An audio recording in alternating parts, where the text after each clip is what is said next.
football, il a changé. Mais c'est fini. Vous avez assez de cette bande de racailles. Les meilleurs, c'était des Nord et des Arabes.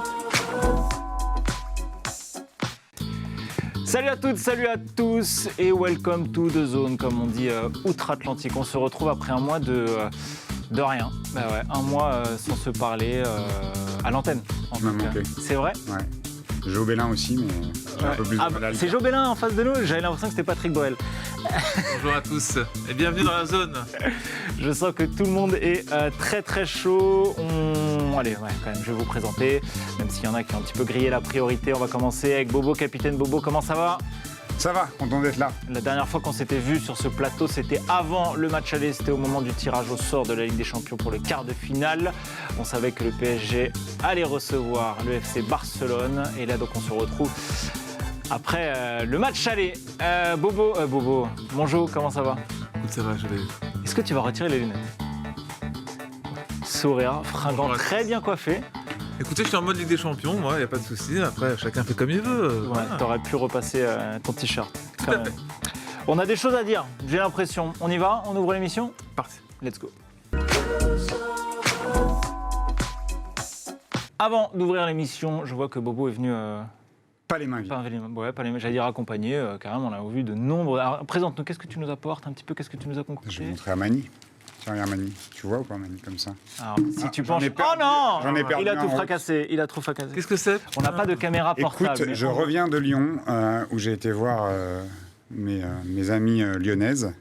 Donc j'ai été voir Amel Majri, qui nous a gentiment offert des gâteaux pour l'Aïd. Donc on va souhaiter aussi à nos copains, Bien tous les sûr. copains musulmans, une bonne fête de l'Aïd. Donc Sympa. ça c'est pour ton IMC. Je sais que tu fais pas du tout attention. Donc, Non, mais je me doute que voilà, si c'est Amel Majri, donc c'est cool. Amel Majri regarde l'émission, suit l'émission. C'est plutôt sympa, elle est la bienvenue d'ailleurs quand elle le souhaite. Mais les cornes de gâteau On mange Il y a- maintenant ou non, on mange après peut-être? On mange après, mais Ouais, c'était, parce que- Ce que vous voulez, moi je mange maintenant. Non, mais tu vas si en vous voulez foutre manger partout. après. C'est comme ça que tu prépares ta Ligue des Champions. Bon, il y a de ça 48 heures. Pourquoi je dis il y a de cela 48 heures? Non, pas du tout. On tourne cette émission 48 heures après la défaite du Paris Saint-Germain en quart de finale allée de la Ligue des Champions. Il s'est passé pas mal de choses. On voulait forcément revenir un petit peu sur cette rencontre, cette défaite. J'allais dire je me voulais. Très confiant quand même. Avant cette rencontre, gros mea culpa, résultat des courses, défaite 3-2 On connaît notre club, de Luis Enrique. Avant d'entrer vraiment dans le vif du sujet, d'être un petit peu plus précis sur cette rencontre, votre première pensée au moment du coup de sifflet final. Donc voilà, l'arbitre Andrew Taylor siffle la fin du match, défaite 3-2 du Paris Saint-Germain. Qu'est-ce qui vous est passé par la tête entre la première seconde qui a suivi ce coup de sifflet final et la minute qui a suivi Bobo? Moi, j'ai pensé à toi. Je me suis dit que tu connais très mal notre club. Et j'ai pensé à Jo. Et je me suis dit qu'on connaissait très bien notre club. Malheureusement, tu vois, on ne veut pas s'attendre à trop parce qu'il se passe toujours des choses comme ça avec le Paris Saint-Germain où on a l'impression que c'est faisable, c'est possible. Puis la déception est au rendez-vous. Mais tu vois, tu t'es fait avoir. Tu fais déçu. Ouais, je suis déçu, mais parce que c'est ça. Ah, Mais je c'est me- c'est l'histoire. C'est interdit d'être déçu cette saison. Et si on fait les notes de tout ce qu'on s'est dit dans la saison. Ouais, c'est vrai. Voilà. Mais je suis un romantique. On pouvait encore être déçu, donc il fallait pas se mettre dans une position de pouvoir être déçu. Et à la fin du match, je me suis dit, nickel, les mecs, bravo. Moi, Encore une fois. Éternel passer recommencement. à Même côté. si on est à la mi-temps quand même de cette double confrontation. On rappelle, il y a un match au retour mercredi prochain. Non, le je vais, 16 avril. je vais être honnête, je me suis pas dit ça. Je me suis dit à la fin du match, on est encore dans le coup. Voilà, c'est encore jouable. Oui, en plus, il n'y a plus ce système de but à l'extérieur et tout. Donc, avec un 1-0 simplement à l'extérieur, potentiellement, il y aura encore des prolongations en jeu. On va tenter de décortiquer par moment un peu fort, un peu clutch de cette rencontre ensemble pour arriver donc jusqu'à la fin de la rencontre. On est à quelques minutes du coup d'envoi. Il y aura un match, un quart de finale aller de Ligue des Champions que tous les supporters et même les fans de foot qui suivent le Paris Saint-Germain en Coupe d'Europe attendaient, 3 ans après le dernier quart de finale pour le club de la capitale. Jo, toi, comment tu te sens vraiment? On est à 5 minutes du coup d'envoi. Comment tu te sens? Je me sens un peu, on en a parlé d'ailleurs, un peu interloqué de quelques changements de compo de dernière, enfin pas de dernière minute, mais surprise. On pensait pas que Warren Zaïre-Emery allait être sur le banc. On pensait pas non plus que Beraldo allait finalement être titulaire par rapport à ces derniers matchs et même par rapport aux joueurs qui sont disponibles.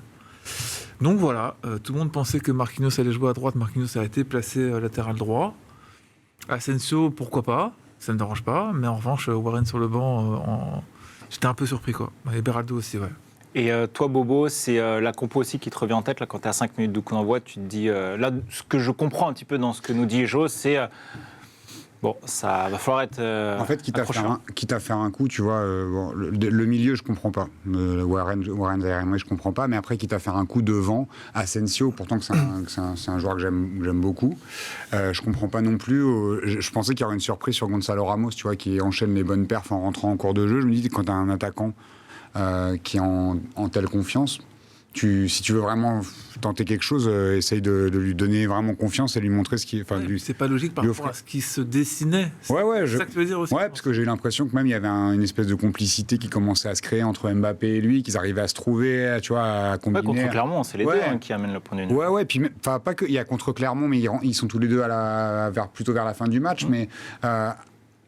Même sur les matchs précédents, tu sentais quand même qu'il y avait une espèce de complicité dans le jeu où non seulement ils se cherchaient, mais ils se trouvaient. Tu vois, sur du jeu en une touche, et avec Gonzalo Ramos qui accepte très facilement ce rôle de pivot et en même temps qui peut terminer. Donc moi j'ai été surtout étonné par la présence d'Asensio. Pas déçu parce que je l'aime bien, mais un peu étonné. Ouais, justement, c'est un petit peu les choix forts de Luis Enrique qui vous ont... étonné, surpris. Donc, Jo, toi, tu as évoqué Beraldo. Il y a le choix aussi donc, de mettre un Danilo sur le banc, un Warren Zaïre-Emery sur le banc. Tu as évoqué Asensio. Il y a aussi Canguilhi qui était titulaire un petit peu surpris. Après, au milieu, je ne sais pas ce que tu en as pensé, mais moi, j'ai eu le sentiment que c'était tu vois, toujours cette volonté de conserver le ballon et d'avoir une maîtrise technique. Après, j'ai un peu regretté qu'on ne joue pas non plus la profondeur. Tu vois, qu'on n'essaye pas aussi de se dire, en fait, si tu prends Asensio, tu sais qu'en fait, il va aller appel contre appel, tu vois, emmener le défenseur pour venir décrocher, leur demander dans les interlignes. Mais je me suis dit, avec la densité qu'il y a, que le Barça allait mettre, parce que je pensais qu'ils allaient fermer, moi, tu vois, et jouer les contres. Je me suis dit, avec la densité qu'il y a, t'essayes d'allonger quand même et de les prendre dans le dos. Mais ils ont essayé de faire le Barça dès le début, et en fait, ils se sont rendus compte qu'ils n'étaient pas, si en danger que ça. Tu vois, et que le contre-pressing n'a pas été trop bien fait de la part du PSG. C'est très désordonné. Du coup, tu avais des mecs comme De Jong, Gundogan, ces mecs-là, qui se sont régalés au final. Ils n'en ont pas fait trop, tu vois. Ils n'avaient pas à trop en faire non plus. Et ça s'est fait hyper naturellement. Je sais pas, c'était hyper facile pour eux. En fait, ce qui est gênant, c'est que c'est souvent le même constat qu'on fait, c'est que tu dis qu'on ne met pas l'équipe adverse dans une zone, dans une espèce d'inconfort. C'est-à-dire que tu leur donnes un peu les clés, de leur dire allez-y les gars, en fait, montrez ce que vous pouvez faire, et on se met en galère régulièrement un petit peu comme ça, en donnant à l'adversaire les cartouches pour aller nous faire mal. Il faut dire les choses, il s'est planté. Ouais, je pense qu'il s'est planté là-dessus. Il a essayé de corriger à la mi-temps, mais d'ailleurs, ça s'est bien passé, mais voilà. Alors justement, voilà, le match se déroule, se joue. Première mi-temps très en deçà, quand même, du Paris Saint-Germain, très étonnante, mais dans la déception.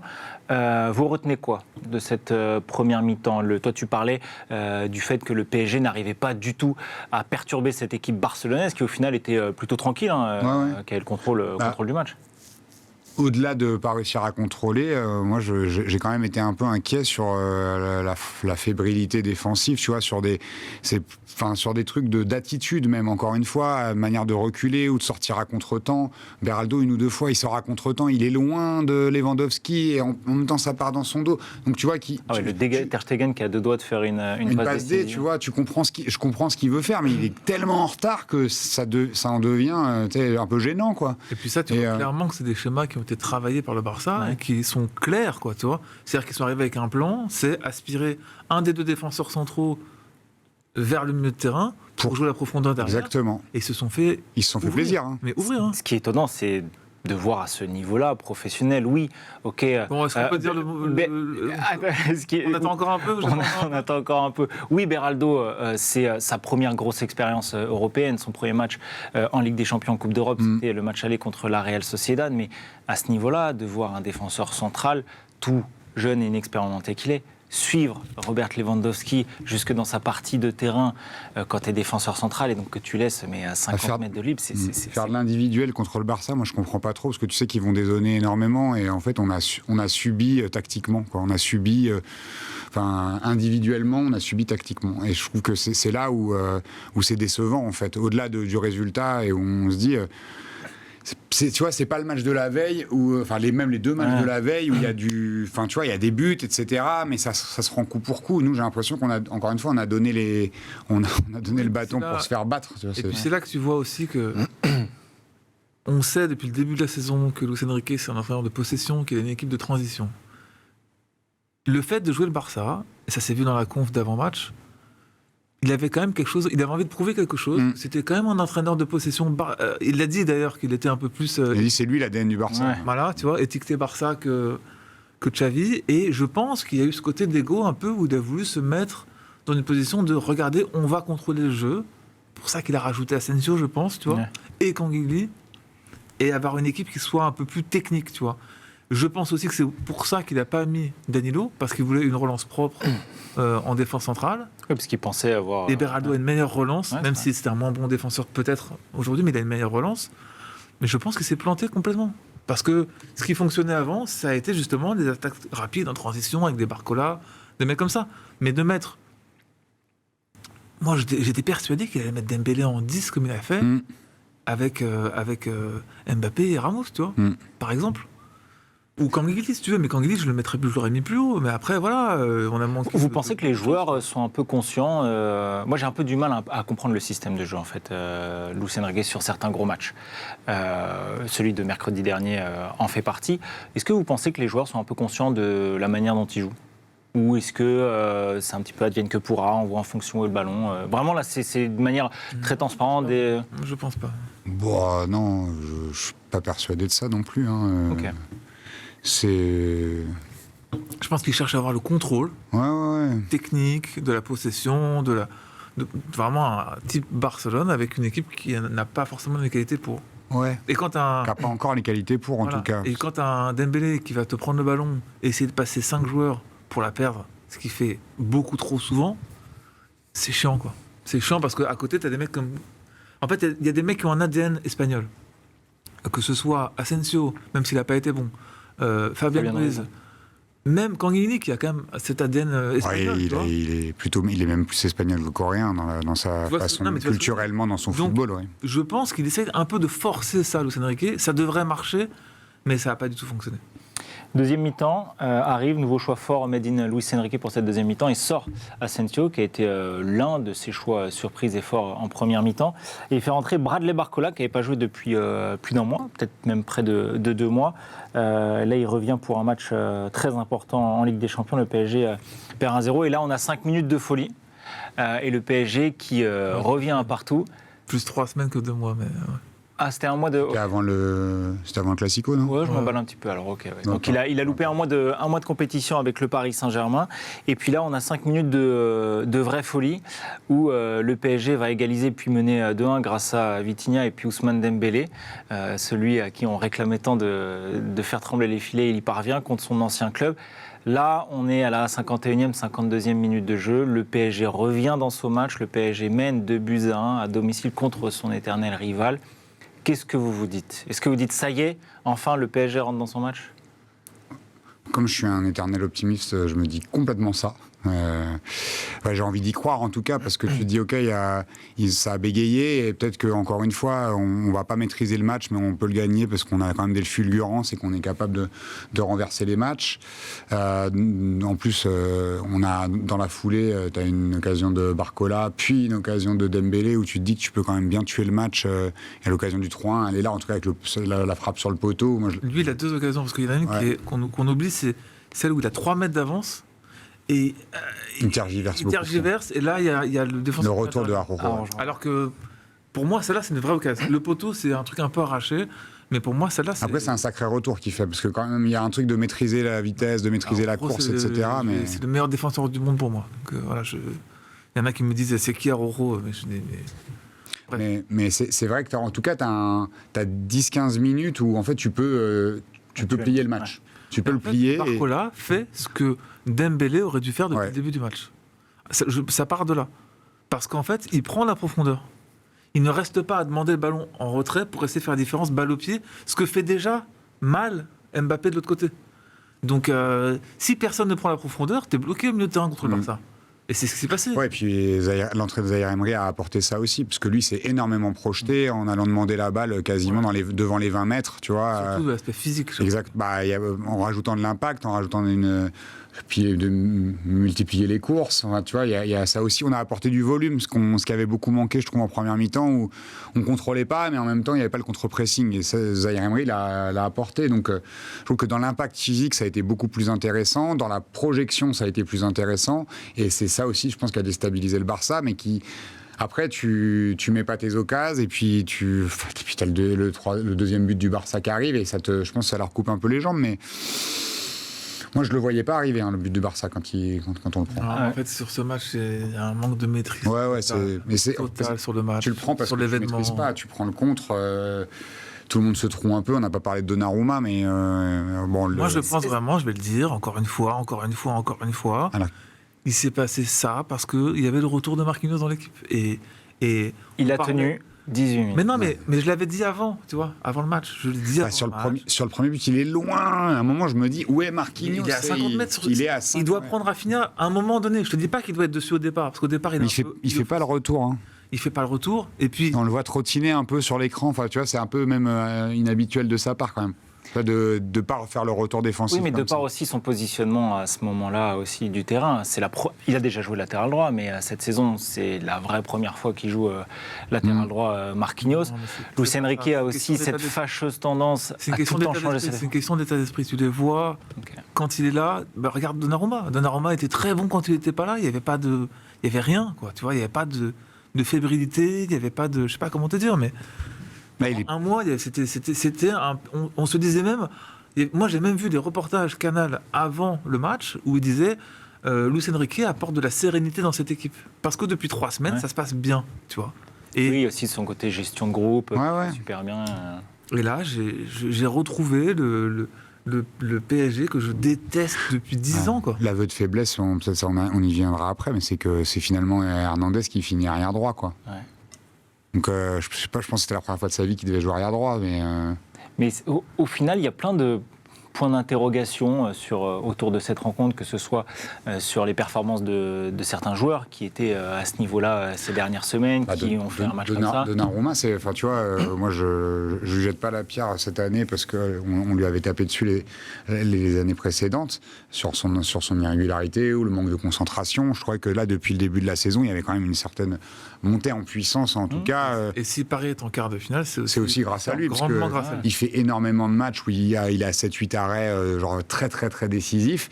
Et là, il rate des choses un peu faciles, notamment quelques sorties aériennes où je trouvais qu'il y avait beaucoup de mieux. Là, il est à contre-temps plusieurs fois. Alors le troisième but, il est pour lui. Mais il y a une ou deux occasions. Pour lui, mais bon, Marquinhos, tu peux la choper aussi. Ouais, c'est quand même dans ses 6 mètres. Enfin, il y a un truc quand t'es gardien, évidemment. tu fais 2 mètres, 100 kilos, tu dois t'imposer dans tes 6 mètres. Marquinhos, c'est pas fautif, mais sur les 3 buts, il est présent, c'est ça que tu veux dire. Il peut faire enlever le but. Il peut enlever le but. Sur le premier, il dépasse sur Rafinha. S'il arrive sur Rafinha, il n'y a pas but. Sur le second, s'il coupe la profondeur dans le dos de Beraldo, il coupe le but. Et sur le troisième, il est sur la trajectoire du ballon sur le corner, il est trop court, il ne peut pas la dégager. Christensen est entre Marquinhos et Warren Zaïre-Emery, et moi c'est Donnarumma qui a... Pour moi, c'est le troisième. Donnarumma, il doit faire mieux parce que, encore une fois, l'envergure qu'il a, c'est dans tes 6 mètres. Je ne parle même pas du point de pénalty. Après, moi, il y a un truc ce que j'aime chez Luis Enrique et chez ce genre d'entraîneur, c'est qu'ils vont au bout de leurs idées, tu vois. Mais ce que j'aime pas non plus, du coup, c'est qu'il ne sort pas Beraldo, tu vois. Mais Danilo, je comprends pas comment il rentre pas dans ce match. Surtout quand tu dis que tu as un mec qui a fini latéral droit, qui est Lucas Hernandez, tu vois. Tu mets Lucas Hernandez central gauche. Si tu veux mettre Marquinhos, tu le mets, ou tu le remets à droite, mais tu mets Danilo, tu vois. Mais Danilo, dans ce match-là, il y aurait eu une sérénité dans l'équipe. Je te dis pas que c'est le meilleur défenseur du monde, mais dans l'attitude, dans la volonté d'avoir un patron derrière, mais tout le monde l'écoute, Danilo. Dans le vestiaire, c'est le mec que tout le monde écoute. Et là, je te dis, Marquinhos, c'est trop. En fait, t'as trop peu de joueurs qui ont été à leur niveau. Et c'est quand dans un match comme ça, quand t'as tout le monde qui est moyen, voire pas terrible. T'en as 2 ou 3 qui n'ont pas vraiment fait un match pas terrible, et le reste a été moyen. Donc tu t'attends à quoi, tu vois? On a eu 2 fulgurances, tu vois, et c'est ça 3 fulgurances peut-être. Mais je trouve qu'on mérite pas beaucoup mieux sur ce match-là. Alors oui, on aurait peut-être pu arracher un nul, ou on aurait même peut-être pu gagner, mais Non, mais Barcelone, C'est la question que pour moi, c'est la c'est question pas- que j'allais vous poser. pour moi c'est Et honnêtement, est-ce qu'elle est logique, cette défaite Bien parisienne? sûr que- ouais, moi ça me Ils fait peuvent mal. marquer 6 buts, faut arrêter. Ça me fait mal au cul de le dire, mais ouais. Ils peuvent mettre 6 buts. Ouais, je suis franchement. d'accord. Tu vois, tout le monde en sort. Ouais, on a quand même eu pendant 15 minutes. Ouais, mais 15 minutes sur 90 en Ligue des Champions. Il y avait c'est 15 pas- minutes au début du match. C'est pas mais même Et t'as si eu c'est 15 minutes 30, en c'est deuxième mi-temps. pas suffisant quand tu es à domicile comme ça. Alors, heureusement, il n'y a plus la règle du but à l'extérieur, et que je pense que, tu vois, quand tu es à la mi-temps des 2 matchs, tu te dis, bon, il peut se passer. On peut pas être plus. Enfin, si, on pourrait être plus mauvais, mais j'imagine pas qu'on va être plus mauvais. Mais ouais. Mais c'est pas pour autant que tu vas renverser la tendance. Après, tu sors pas, en tout cas, avec beaucoup de certitude entre les 2 matchs en disant, il y a lui qu'on fait des bons matchs, et pour la semaine prochaine. Les motifs de satisfaction, c'est quoi? Il y a peut-être Vitinha qui ressort un petit peu de l'eau, l'entrée de ouais. Barcola. C'est surtout Nuno Mendes, moi. Ouais. Parce que je l'attendais pas du tout à ce niveau-là. Après 10 mois d'absence, on se rend pas compte. Quand même. Non, Et il a été.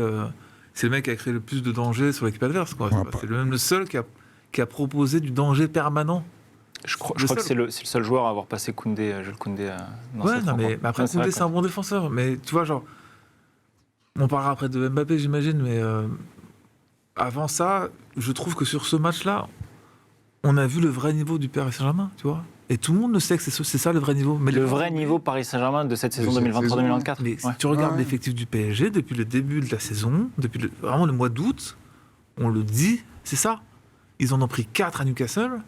Ils n'ont pas réussi à gagner le dernier match contre Dortmund, tu vois, je crois. Non, c'était quoi le dernier match? Si, c'était avec alors. le but de Warren Zaïre. Ouais. C'est à l'arraché. Enfin, il faut quand même rappeler ce que c'est que le Paris Saint-Germain. Le Barça est meilleur que le Paris Saint-Germain. C'est un fait aujourd'hui. C'est pas parce que tu as Mbappé, qui est un des meilleurs joueurs du monde, qui est dans cette équipe-là, qu'ils ont une meilleure équipe, tu vois. C'est pas vrai. Et puis preuve en est, parce que ça fait quand même quelques semaines, tu vois, moi j'attendais le réveil quand même sur ce match-là. Alors je sais pas à quel moment on va parler de Mbappé, mais On peut en parler tout de suite. Ouais, justement, c'est vrai qu'on l'a pas encore évoqué, mais, comment c'est- vous l'avez trouvé? mais c'est vrai que moi, en fait, ça fait plusieurs semaines que je m'attends à ce qu'il fasse quelque chose sur ce match-là. Je me suis dit, bon, le Classico, il est passé à travers. Bon, l'équipe de France, il est passé à travers. Ok, quelques matchs en Ligue 1, il est pas plus.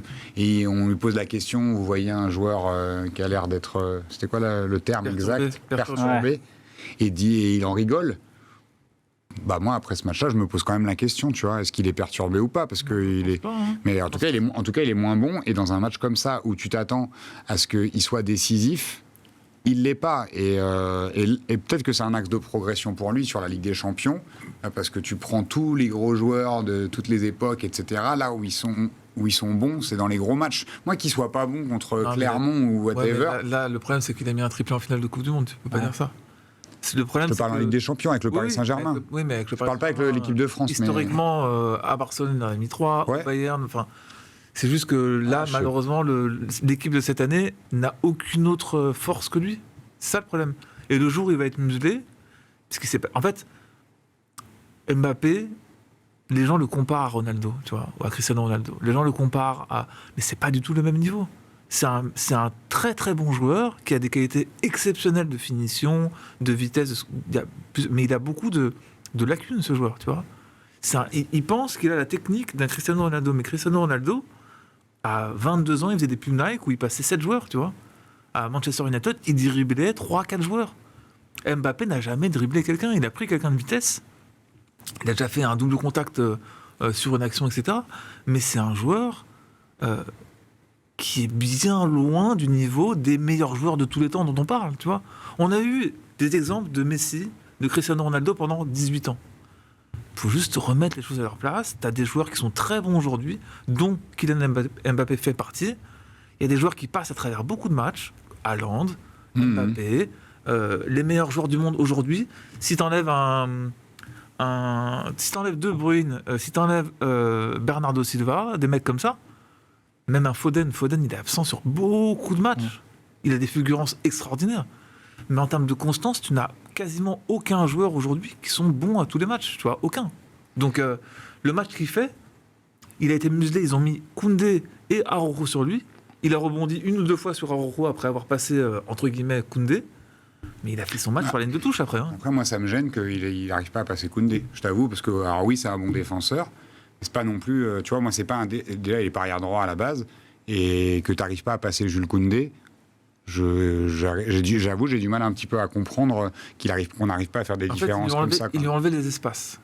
Oui, mais... Et le problème, c'est que quand tu enlèves les espaces à Mbappé, il te reste pas grand-chose. Parce que c'est un mec qui balle au pied sans vitesse, il n'a pas le level des grands joueurs dont on parlait avant. Est-ce que vous imaginez Luis Enrique Même dans Vinicius. C'est ça qui est important. Vinicius, arrêté, est beaucoup plus fort que Mbappé, par exemple. Et tu as des joueurs comme ça, hein, des espèces de mini-offensives gauche qui vont à 2000, mais qui sont aussi techniques. Mbappé, c'était un avant-centre ou un attaquant de soutien. C'est pas un milieu-offensif gauche. Il a joué ailier gauche ce match-là, alors que ce n'est pas sa qualité première. Il aurait dû rentrer beaucoup plus dans l'axe. S'il voit qu'il n'arrive pas à passer, au lieu de t'excentrer et de reculer encore plus, mais fais l'inverse, mets-toi plus dans l'axe. C'est ça qui est étonnant, parce qu'Asensio, il devait te servir à ça, normalement. Tu vois, à redécrocher pour que les joueurs de côté puissent revenir dans l'axe. Dembélé qui demande le ballon aussi dans de l'autre côté et qui essaie de passer 3 joueurs. Du coup, le Mbappé ne verra jamais le ballon. Est-ce que vous imaginez Luis Enrique faire démarrer Kylian Mbappé sur le banc au match au retour? Non. Okay. Bon, comme ça, c'est franc, assez direct. Non, je vois pas. En revanche, je pense qu'il sera beaucoup plus axial le match retour, plutôt que sur la ligne de touche comme il l'a été. Ok, on verra. Voire même avec genre seul en pointe, tu vois. Ouais, ça c'est possible. Tu vois, avec le retour de Barcola, qui remettent Barcola à gauche et que Mbappé passe en pointe. Moi, j'imagine plutôt ça. On en ça parle. va venir vite en plus, hein, tu vois. C'est dans encore une fois, tu n'auras pas le football au cœur du projet. Non. Tu auras de l'athlétisme des mecs de 200 mètres sur les côtés, quoi. Ouais, mais bon, là, je pense qu'à l'instant T, il a juste envie de se qualifier. C'est la qualif, ouais. À l'issue de cette rencontre, moi, j'avais un petit peu, et d'ailleurs, c'est Jo qui me l'a fait rappeler, en tête, je ne sais pas si vous vous souvenez, après la victoire à Old Trafford.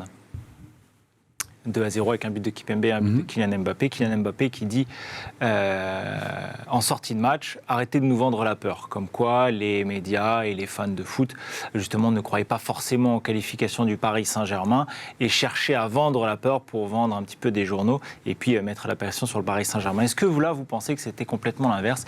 On a un petit peu vu trop beau ce PSG-là, alors que, comme disait Jo, le vrai niveau du Paris Saint-Germain, c'est celui-là. C'est peut-être donc une défaite à domicile contre ce FC Barcelone. Après, là, c'est deux choses différentes. Là, on parle de communication pure, entre vendre la peur et être un peu optimiste, parce que, aussi, on s'en parlait la dernière fois, le Barça, c'est pas le meilleur Barça de l'histoire, encore moins le meilleur Barça des 5 dernières années. Je pense qu'il y a eu des meilleures équipes. Donc on était un peu optimiste en se disant quand même il y a un niveau qui est atteignable.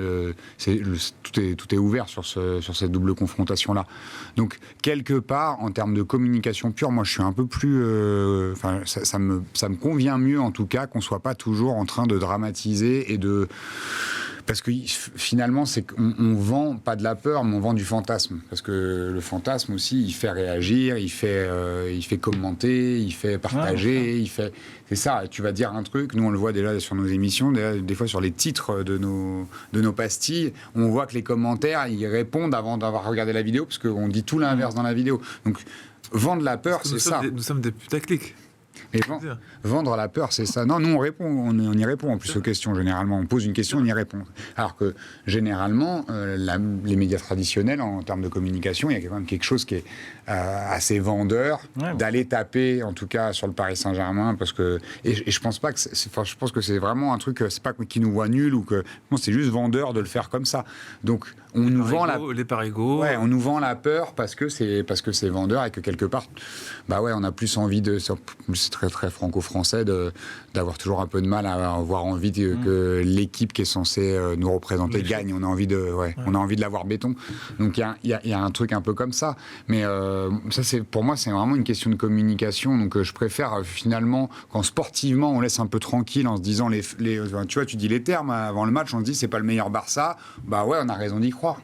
Si on fait je pense que pour répondre à la question d'Alexis, et en allant plus loin que ce que tu dis, si on avait vu le meilleur PSG de cette saison-là, ils auraient gagné contre Barcelone. Ouais. Cependant, ça reste le Paris Saint-Germain, avec cette fragilité symbolisée, encore une fois, par Marquinhos, mais par les échecs du passé, tu vois. Et alors, il représente un petit peu ça, Marquinhos, malheureusement. Mais j'ai l'impression qu'à chaque fois qu'il y a un nouvel entraîneur de classe qui arrive au PSG, que ce soit Tourelle, que ce soit Ancelotti, que ce soit Luis Enrique, ils sont confrontés à une surprise, en fait, de voir que l'équipe passe à côté de certains matchs. Ils n'ont pas été habitués à ça dans les clubs précédents où ils ont été, tu vois. Alors, la Roma, c'était spécial, tu vois, mais il n'a pas connu ça au Barça, Luis Enrique, ou avec l'Espagne. Et je pense que, en fait, tant que tu n'as pas vécu cet échec-là, donc cet échec du match aller-là, tu peux pas comprendre, en fait, ce qui se passe dans la tête des joueurs. Et là, de voir le match aller, nous, on a l'habitude de voir ça, en fait, tu vois. De voir une équipe qui se délite. Ouais, exactement. Elle se délite, ouais. Qui se délite totalement. C'est-à-dire que ce qu'il avait préparé aurait pu marcher avec des joueurs qui n'ont pas de faille comme ça, tu vois. Hernandez a été très bon, pour moi. Ouais. Vitinha a été très bon. Nuno Mendes a été très bon.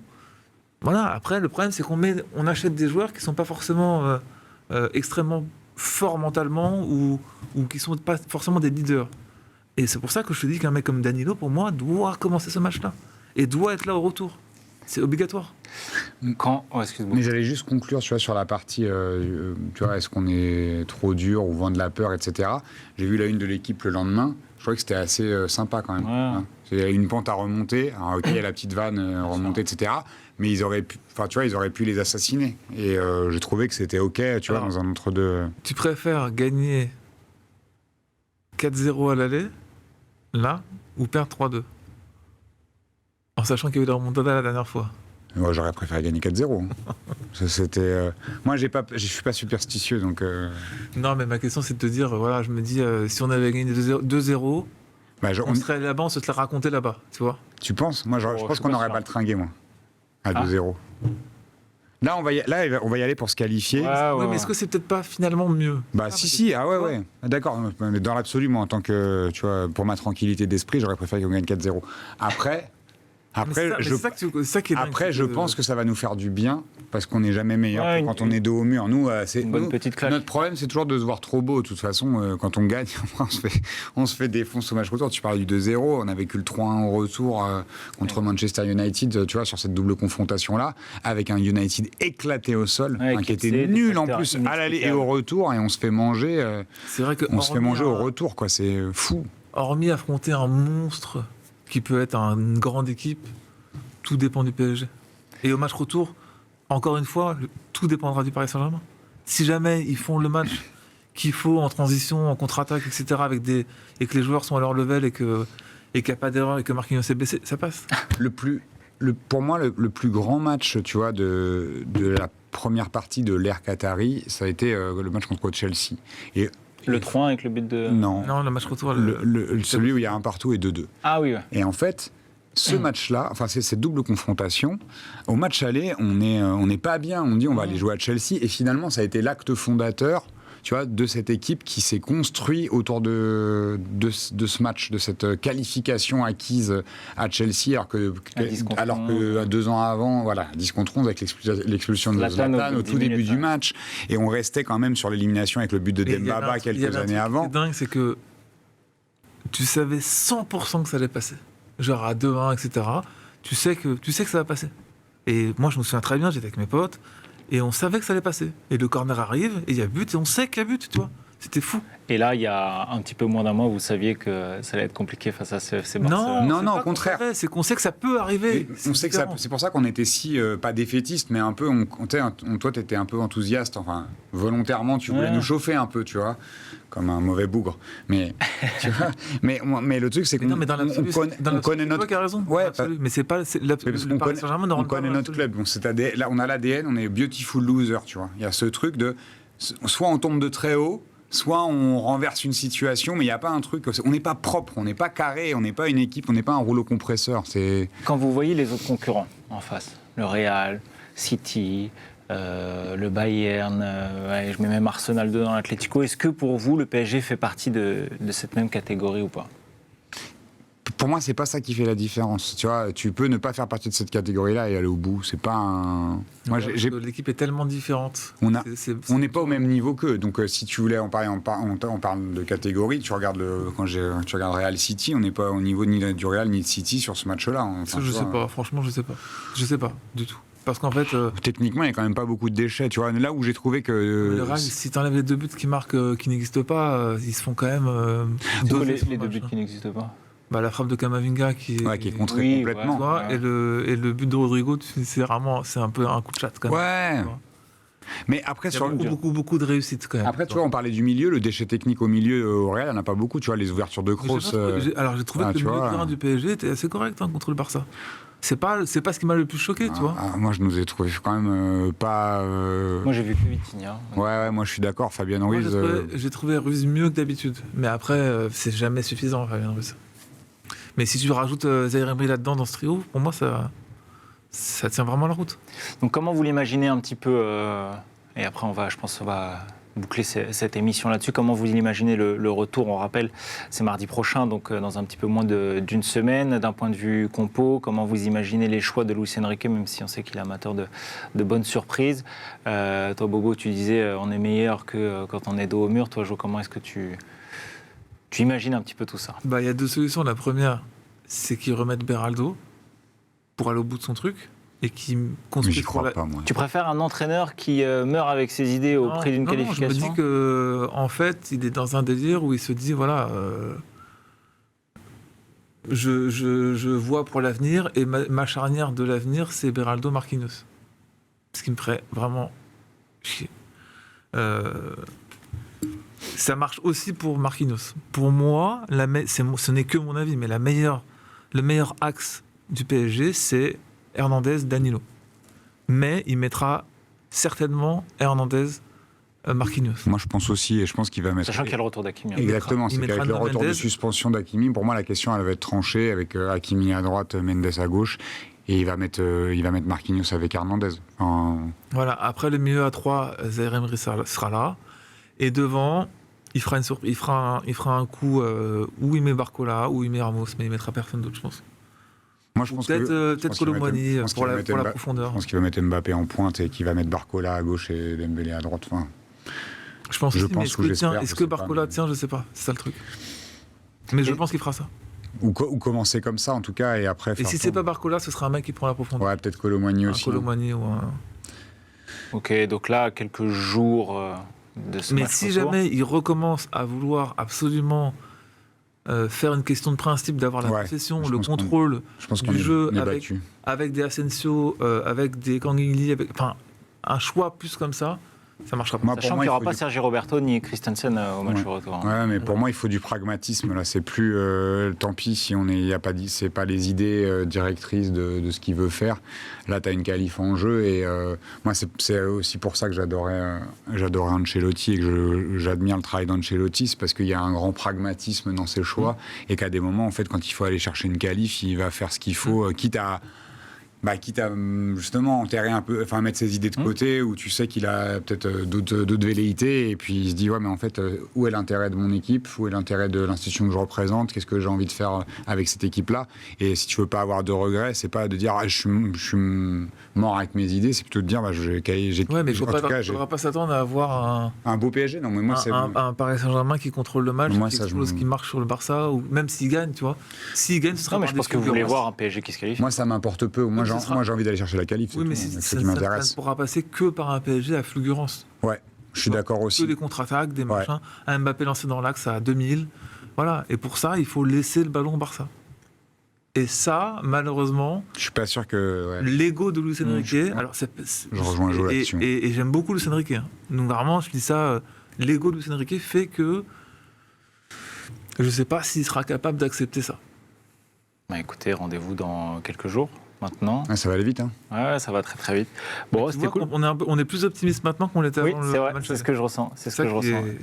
Je me suis dit ça quand je t'ai vu arriver avec les lunettes de soleil. Qui est complètement à Jonathan l'envers. Balin et qui est Patrick Bruel. Bon, merci les gars, c'était très cool. On se retrouve dans une semaine. Normalement, on a un invité la semaine prochaine. Ah bon? Ouais. Je vous l'annonce maintenant ou on le garde pour plus tard? Ah oui, c'est vrai, non, j'ai oublié. N'hésitez pas à me répondre hein, si vous me posez des questions. On a le spécialiste PSG Ligue des Champions. C'est vrai. Voilà. Bah, moi, je veux bien que tu me le dises, mais en off. En off, ok.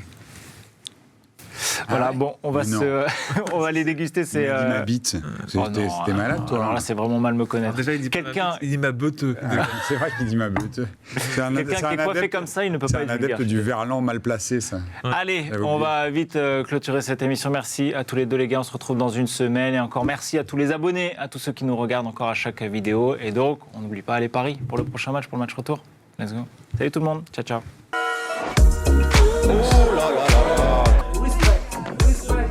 Le football, il a changé. Vous avez assez de cette bande de racailles. Les meilleurs, c'était des Noirs et des Arabes.